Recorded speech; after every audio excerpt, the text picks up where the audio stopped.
আমরা দীর্ঘ লড়াই সংগ্রামের মধ্য দিয়ে ছাত্র জনতার বহু সংগ্রামের মধ্য দিয়ে আমরা বলা চলে আবার স্বাধীন হলাম। স্বৈরাচারের পতন ঘটিয়ে বাংলার বীর ছাত্ররা এবং জনতা সেই স্বাধীনতার স্বাদ পেল। আমরা মনে করি এই বিজয় জনতার বিজয়। অতএব এই বিজয় যেহেতু আমাদের সকলে, এই বিজয়কে আমরা ধরে রাখতেই হবে, আর তার জন্যই আমাদের কিছু দায়িত্ব রয়েছে। আপনারা দেখেছেন গতকাল বিভিন্ন জায়গায়, বিভিন্ন স্থাপনায়, বিভিন্ন ধর্মীয় স্থাপনায় হামলা হয়েছে, বিভিন্ন প্রতিষ্ঠানে হামলা হয়েছে। এটা আমরা চরমভাবে নিন্দা জানাই। আমরা মনে করি এই সম্পদ আমাদের, এই সম্পদ রক্ষার দায়িত্ব আমাদের। ফলে আমরা সকলেই এই দুষ্কৃতিকারী যারা আছেন, যারা এই সম্পদ লুটপাট করার চেষ্টা করে, তাদেরকে প্রতিহত করতে হবে। একটা দেশের এই ক্রান্তিকালে জনগণই হচ্ছে দেশের সমস্ত শক্তির উৎস। সেই কথাটি আমরা বিভিন্ন ভাবে বলেছি।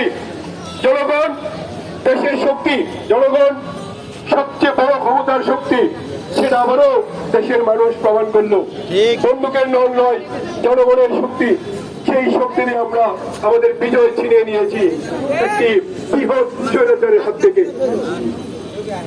সাথী বন্ধুরা, এই চলমান সংকট নিয়ে দইচুরে যে পরিমাণ ধ্বংসযজ্ঞ চলছে, লুটপাট চলছে, তার তীব্র নিন্দা জানাই আমরা। পাশাপাশি আমরা এটাও দেখেছি বাংলাদেশের বিভিন্ন মসজিদ থেকে এই সমস্ত লুটপাটকারীদের বিরুদ্ধে, এই সমস্ত ধ্বংসযজ্ঞ যারা করে তাদের বিরুদ্ধে আজান হয়েছে, তাদের বিরুদ্ধে আহ্বান করা হয়েছে। এটি অবশ্যই আমাদের সাধুবাদের বিষয়। আমরা দেখেছি বাংলাদেশের বিভিন্ন মন্দিরে অসংখ্য মুসলিম ভাইয়েরা, অসংখ্য মাদ্রাসার ছাত্ররা তারা পাহারা দিয়েছে। এটা আমাদের সত্যি আশার সঞ্চার যোগায়। এই আশা জাগানিয়া শব্দ আমাদের কাছে বেশ আনন্দ দেয়। আমরা মনে করি এটাই বাংলাদেশ, এটাই আমাদের সম্প্রীতির বাংলাদেশ। এই বাংলাদেশে আমরা থাকতে চাই।